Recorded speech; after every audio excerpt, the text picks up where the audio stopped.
Hi, happy Saturday. Hope everyone is having a great day. My voice is still not all here, so it's not going to be super long, but we are continuing on with H.P. Lovecraft's Necronomicon with the case of Charles Dexter Ward. So, where we ended off was a bunch of words I cannot pronounce. I think we're in part 3. I believe we're in chapter 3. Yes, chapter 3, part 3. Okay. We have now reached the point from which the more academic school of alienists date Charles Ward's madness. Upon his discovery, the youth had looked immediately at a few of the inner pages of the book and manuscripts, and had evidently seen something which impressed him tremendously. Indeed, showing the titles to the workman, he appeared to guard the text itself with peculiar care, and to labor under a perturbation for which even the antiquarian and genealogical significance of the find could hardly account. Upon returning home, he broke the news with an almost embarrassed air, as if he wished to convey an idea of its supreme importance without having to exhibit the evidence itself. He did not even show the titles to his parents, but simply told them that he had found some documents in Joseph Curwen's handwriting, mostly in cipher, which would have to be studied very carefully before yielding up their true meaning. This is not, I once again have an ice pack. This is not ideal. But it is what it is. Big old spider that lives on this window, and she's horrifying, but she's on the outside of the window and it is her home. So it is unlikely that he would have shown what he did to the workmen had it not been for their unconcealed curiosity. As it was, he doubtless wished to avoid any display of peculiar reticence which would increase the discussion of the matter. That night, Charles Ward sat up in his room reading the new-found book and papers, and when day came, he did not desist. His meals, on his urgent request when his mother called to see what was amiss, were sent up to him, and in the afternoon he appeared only briefly when the men came to install the Curwen picture and mantelpiece in his study. The next night, he slept in snatches in his clothes, meanwhile wrestling feverishly with the unraveling of the cipher manuscript. In the morning, his mother saw that he was at work on the photostatic copy of the Hutchinson cipher, which he had frequently showed her before. But, in response to her query, he said that the Curwen key could not be applied to it. That afternoon, he abandoned his work and watched the men fascinatedly as they finished their installation of the picture with its woodwork above a cleverly realistic electric log, setting the mock fireplace and overmantel a little out from the north wall as if a chimney existed, and boxing in its sides with a paneling to match the rooms. The front panel holding the picture was sawn and hinged to allow cupboard space behind it. After the workman went, he moved his work into the study and sat down before it with his eyes half on the cipher and half on the portrait, which stared back at him like a year-adding, century-recalling mirror. His parents, subsequently recalling his conduct at this period, gave interesting details about the policy of concealment which he practiced. Before servants, he seldom hid any paper which he might be studying, since he rightly assumed that Curwen's intricate and archaic chirography would be too much for them. With his parents, however, he was more circumspect, and unless the manuscript in question were a cipher, or a mere mass of cryptic symbols and unknown ideographs, as that entitled "To him who shall come after," etc., seemed to be, he would cover it with some convenient paper until his caller had departed. At night, he kept the papers under lock and key in an antique cabinet of his, where he also placed them whenever he left the room. He soon resumed fairly regular hours and habits, except that his long walks and other outside interests seemed to cease. Can I adjust this in a different way? Oh, I need a hair tie and I don't have one. Oh well. The opening of school, where he now began his senior year, seemed a great bore to him, and he frequently asserted his determination never to bother with college. He had, he said, important special investigations to make, which would provide him with more avenues toward knowledge and the humanities than any university which the world could boast. Naturally, only one who had always been more or less studious, eccentric, and solitary could have pursued this course for many days without attracting notice. Ward, however, was constitutionally a scholar and a hermit, Hence his parents were less surprised than regretful at the close confinement and secrecy he adopted. At the same time, both his father and mother thought it odd that he would show them no scrap of his treasure trove, nor give any connected account of such data as he had deciphered. This reticence he explained away as due to a wish to wait until he might announce some connected revelation. But as the weeks passed without further disclosures, there began to grow up between the youth and his family a kind of constraint, intensified in his mother's case by her manifest disapproval of all Kerwin delvings. Hello.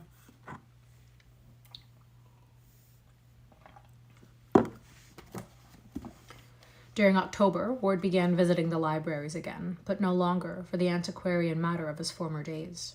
Witchcraft and magic, occultism and demonology were what he sought now, and when Providence sources proved unfruitful, he would take the train for Boston and tap the wealth of the great library in Copley Square, the Widener Library at Harvard, or the Zion Research Library in Brookline, where certain rare works on biblical subjects are available.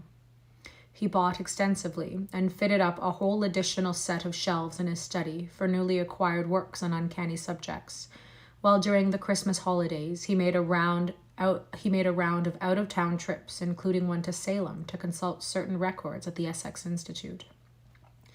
About the middle of January 1920, there entered Ward's bearing an element of triumph which he did not explain, and he was no more found at work upon the Hutchinson cipher. Instead, he inaugurated dual policy of chemical research and record scanning, fitting up for the one a laboratory in the unused attic of the house, and for the latter haunting all the sources of vital statistics in Providence. Local dealer in drugs and scientific supplies, later questioned, gave astonishingly queer, meaningless catalogues of the substances and instruments purchased.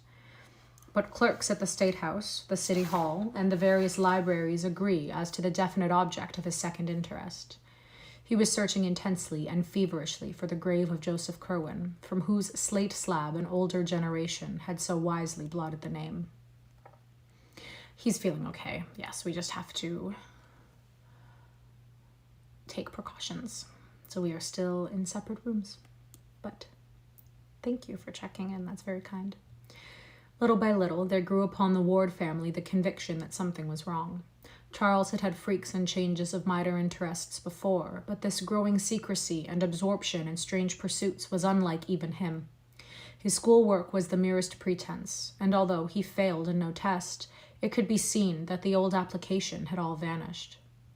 He had other concernments now, and when not in his new laboratory with a score of obsolete alchemical books, could be found either poring over old burial records downtown or glued to his volumes of occult lore in his study, where the startlingly, one almost fancied increasingly, similar features of Joseph Kerwin stared blandly at him from the great overmantel on the north wall.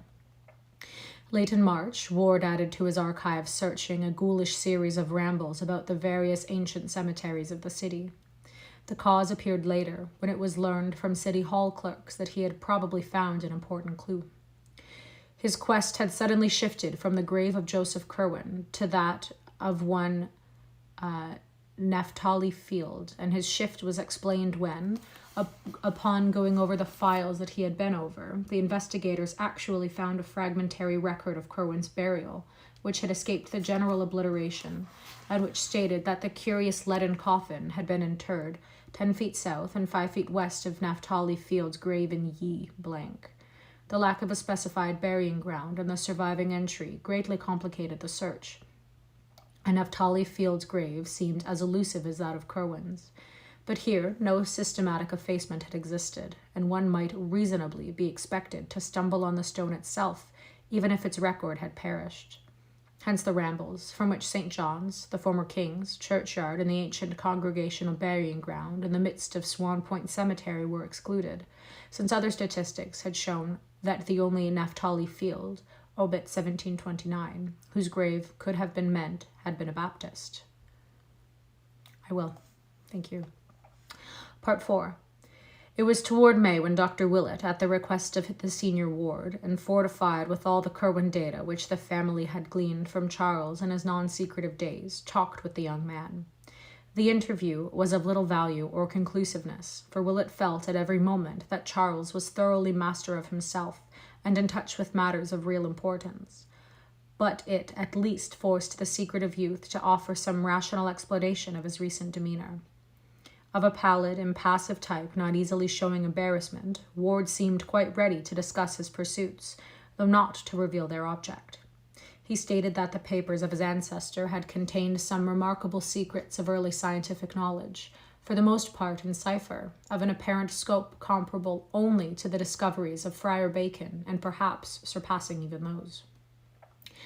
They were, however, meaningless except when correlated with a body of learning now wholly obsolete, so that their immediate presentation to a world equipped only with modern science would rob them of all impressiveness and dramatic significance. To take their vivid place in the history of human thought, they must first be correlated by one familiar with the background out of which they evolved, and to this task of correlation Ward was now devoting himself. He was seeking to acquire as fast as possible those neglected arts of old which a true interpreter of the Curwen data must possess, and hoped in time to make a full announcement and presentation of the utmost interest to mankind and to the world of thought. Not even Einstein, he declared, could more profoundly revolutionize the current conception of things. As to his graveyard search, whose object he freely admitted, but the details of whose progress he did not relate, he said he had reason to think that Joseph Curwen's mutilated headstone bore certain mystic symbols, carved from directions in his will and ignorantly spared by those who had effaced the name, which were absolutely essential to the final solution of his cryptic system. Curwen, he believed, had wished to guard his secret with care, and had consequently distributed the data in an exceedingly curious fashion. When Dr. Willet asked to see the mystic documents, Ward displayed much reluctance and tried to put him off with such things as photostatic copies of the Hutchinson cipher and Orrin formula and diagrams, but finally showed him the exteriors of some of the real Curwen finds, the journal and notes, the cipher, title and cipher also, and the formula-filled message, "To him who shall come after," and let him glance inside such as were in obscure characters. He also opened the diary at a page carefully selected for its innocuousness and gave Willet a glimpse of Curwen's connected handwriting in English. The doctor noted very closely the crabbed and complicated letters, and the general aura of the 17th century which clung round both penmanship and style despite the writer's survival into the 18th century, and became quickly certain that the document was genuine. The text itself was relatively trivial, and Willet recalled only a fragment. Wednesday, 16th October, 1754. My sloop, the Wahifal, this day put in from London, with 20 new men picked up in ye Indies, Spaniards from Martinico, and Dutch men from Suriname. Ye Dutch men are like to desert from have heard, once again, it's Old English. Ye Dutch men are like to desert from having heard somewhat ill of these ventures, but I will see to ye inducing of them to stay.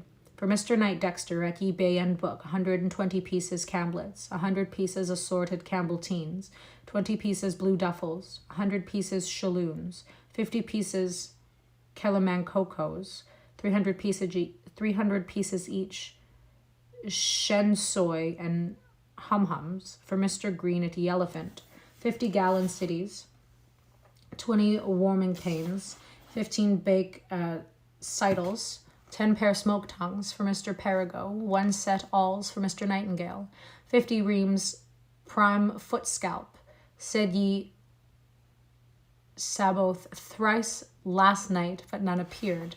I must hear more from Mr. H. in Transylvania, though it is hard reaching him and exceeding strange, he cannot give me the use of what he hath so well used these 100 years. Simon hath not writ these 5 weeks, but I expect soon hearing from him. When upon reaching this point, Dr. Willet turned the leaf, he was quickly checked by Ward, who almost snatched the book from his grasp. All that the doctor had a chance to see on the newly opened page was a brief pair of sentences, but these, strangely enough, lingered tenaciously in his memory. They ran, "Ye verse from Liber Damnatus, Big spoke 5 rudimasses and 4 hollow masses. I am hopeful ye thing is breeding outside ye spheres. It will draw one who is to come, if I can make sure he shall be, and he shall think on past things, and look back through all ye years, against ye, which I must have ready ye salts or that, to make with them.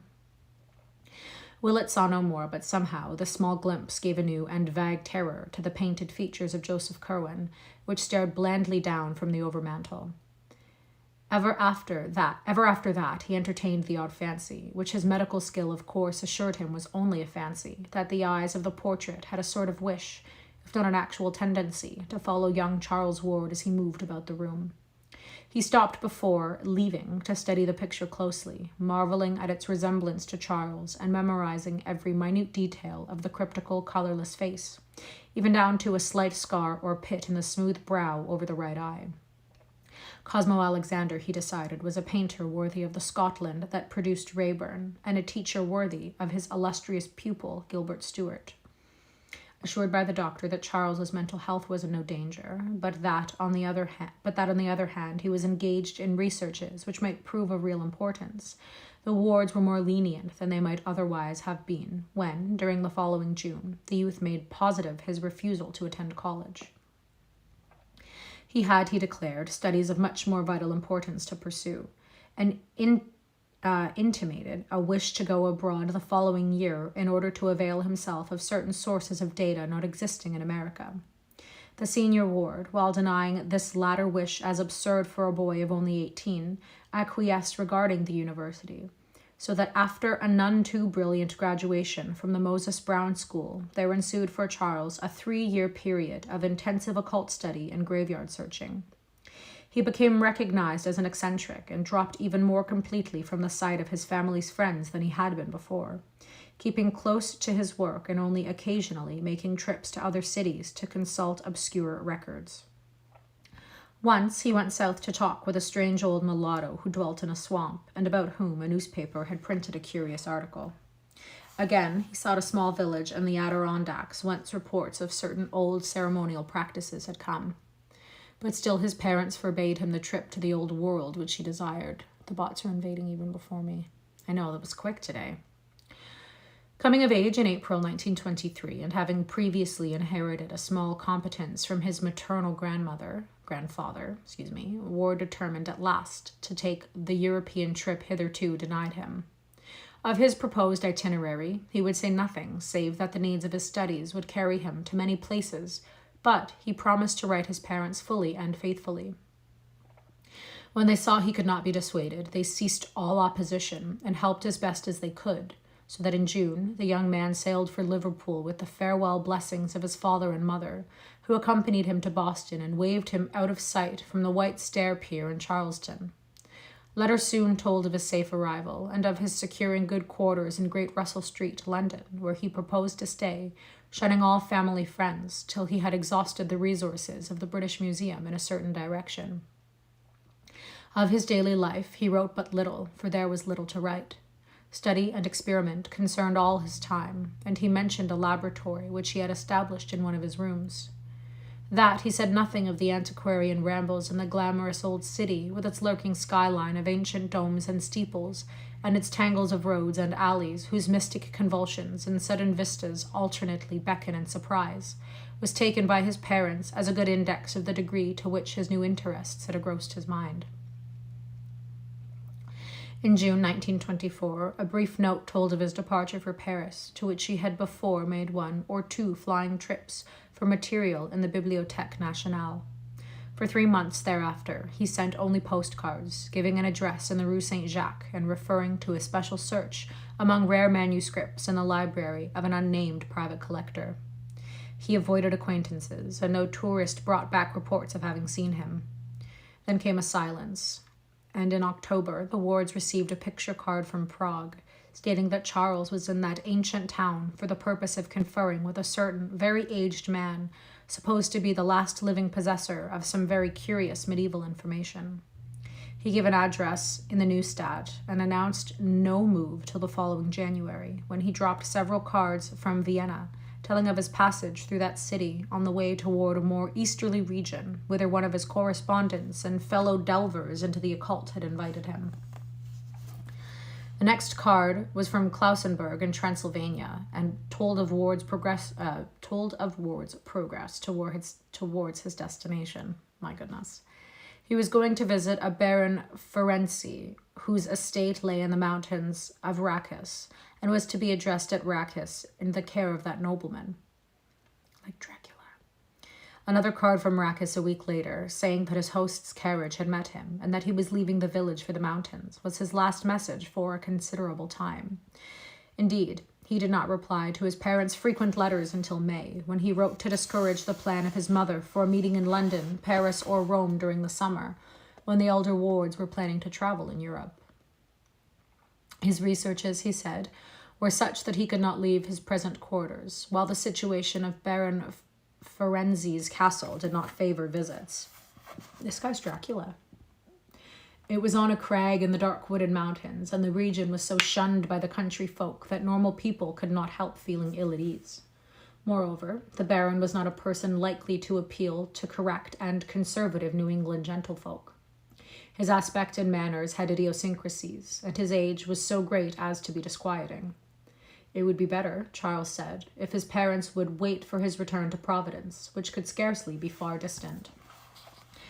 I'm going to crack my back. That return did not, however, take place until May 1925, when, after a few heralding cards, the young wanderer quietly slipped into New York on the Homeric and traversed the long miles to Providence by motor coach, eagerly drinking in the green rolling hills, the fragrant blossoming orchards. We're doing our best. And the new white-steepled towns of Vernal, Connecticut, his first taste of ancient New England in nearly 4 years. When the coach crossed the Pawcatuck and entered Rhode Island amidst the fairy goldenness of a late spring afternoon, his heart beat with quickened force, and the entry to Providence along Reservoir and Elmwood avenues was a breathless and wonderful thing, despite the depths of forbidden lore into which he had delved.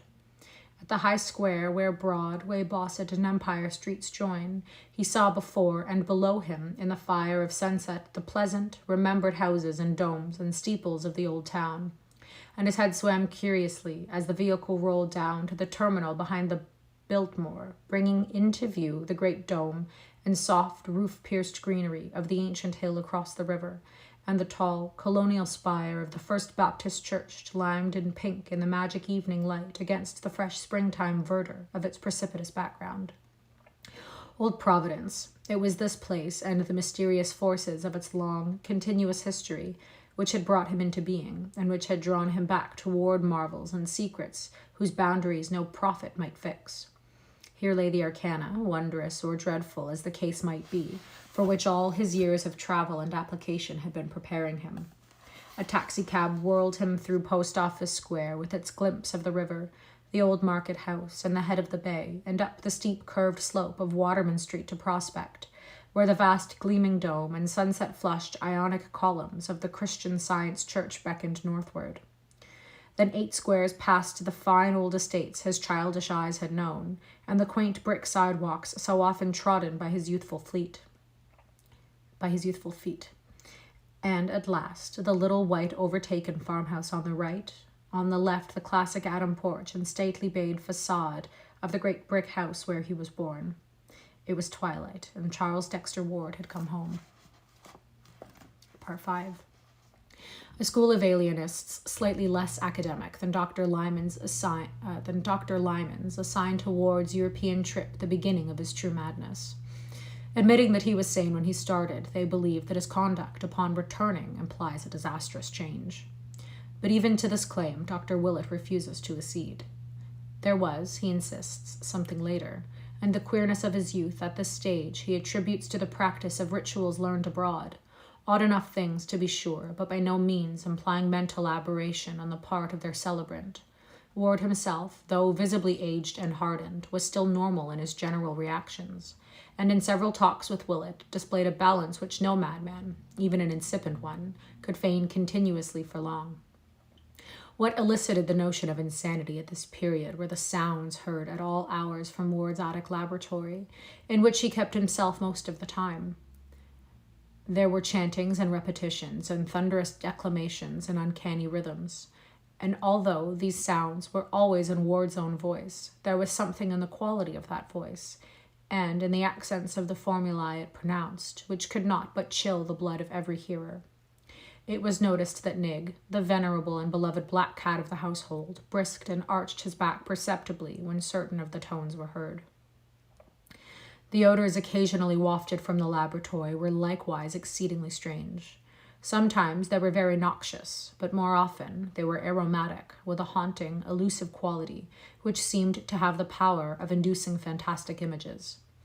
People who smelled them had a tendency to glimpse momentary mirages of enormous vistas, with strange hills or endless avenues of sphinxes and hippogriffs stretching off into infinite distance.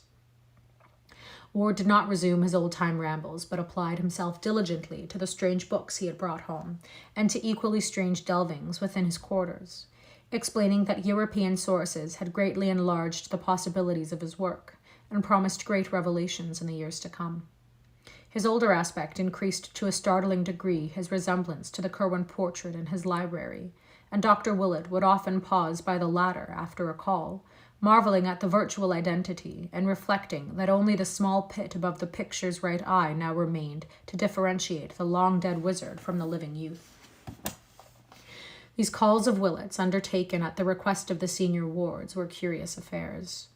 Ward at no time repulsed the doctor, but the latter saw that he could never reach the young man's inner psychology. Frequently, he noted peculiar things about, little wax images of grotesque design on the shelves or tables, and the half-erased remnants of circles, triangles, and pentagrams in chalk or charcoal on the cleaned central space of the large room.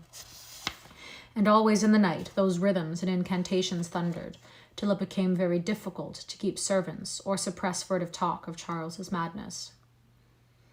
In January 1927, a peculiar incident occurred. One night, about midnight, as Charles was chanting a ritual whose weird cadence echoed unpleasantly through the house below, there came a sudden gust of chill wind from the bay, and a faint, obscure trembling of the earth which everyone in the neighborhood noted. At the same time, the cat exhibited phenomenal traces of fright, while dogs bayed as for much as a mile around. This was the prelude to a sharp thunderstorm, anomalous for the season, which brought with it such a crash that Mr. and Mrs. Ward believed the house had been struck. They rushed upstairs to see what damage had been done, but Charles met them at the door to the attic, pale, resolute, and portentous, with an almost fearsome combination of triumph and seriousness on his face. He assured them that the house had not really been struck, and that the storm would soon be over. They paused, and, looking through a window, saw that he was indeed right, for the lightning flashed further and further off, whilst the trees ceased to bend in the strange, frigid gust from the water. The thunder sank to a sort... Say that 5 times fast. The thunder sank to a sort of dull, mumbling chuckle and finally died away. Stars came out, and the stamp of triumph on Charles Ward's face crystallized into a very singular expression. For 2 months or more after the incident, Ward was less confined than usual to his laboratory. He exhibited a curious interest in the weather, and made odd inquiries about the date of the spring thawing on the ground. One night, late in March, he left the house after midnight, and did not return till almost morning, when his mother, being wakeful, heard a rumbling motor draw up to the carriage entrance. Muffled oaths could be distinguished, and Mrs. Ward, rising and going to the window, saw 4 dark figures removing a long, heavy box from a truck at Charles's direction and carrying it within by the side door. She heard labored breathing and ponderous footfalls on the stairs, and finally a dull thumping in the attic, after which the footfalls descended again, and the 4 men reappeared outside and drove off in their truck. The next day, Charles resumed his strict attic seclusion, drawing down the dark shades of his laboratory windows and appearing to be working on some metal substance. He would open the door to no one, and steadfastly refused all proffered food. About noon, a wrenching sound followed by a terrible cry and a fall were heard, but when Mrs. Ward rapped at the door, her son at length answered faintly, and told her that nothing had gone amiss. The hideous and indescribable stench, now welling out, was absolutely harmless and unfortunately necessary. Solitude was the one prime essential, and he would appear later for dinner. That afternoon, after the conclusion of some odd hissing sounds which came from behind the locked portal, he did finally appear, wearing an extremely haggard aspect and forbidding anyone to enter the laboratory upon any pretext. This indeed proved the beginning of a new policy of secrecy, for never afterward was any other person permitted to visit either the mysterious garret workroom or the adjacent storeroom, which he cleaned out, furnished roughly, and added to his inviolably private domain as a sleeping apartment. Here he lived, with books brought up from his library beneath, till the time he purchased the Pawtuxet bungalow and moved to it all his scientific effects. In the evening, Charles secured the paper before the rest of the family and damaged part of it through an apparent accident. Later on, Dr. Willet, having fixed the date from statements by various members of the household, looked up an intact copy of the Journal Office and found that in the destroyed section the following small item had occurred. Nocturnal diggers surprised in North Burial Ground. Robert Hart, night watchman at the North Burial Ground, this morning discovered a party of several men with a motor truck in the oldest part of the cemetery, but apparently frightened them off before they had accomplished whatever their object may have been. The discovery took place at about 4 o'clock, when Hart's attention was attracted by the sound of a motor outside his shelter. Investigating, he saw a large truck on the main drive several roads away, but could not reach it before the sound of his feet on the gravel had revealed his approach. The men hastily placed a large box in the trunk and drove away toward the street before they could be overtaken, and since no known grave was disturbed, Hart believes that this box was an object which they wished to bury.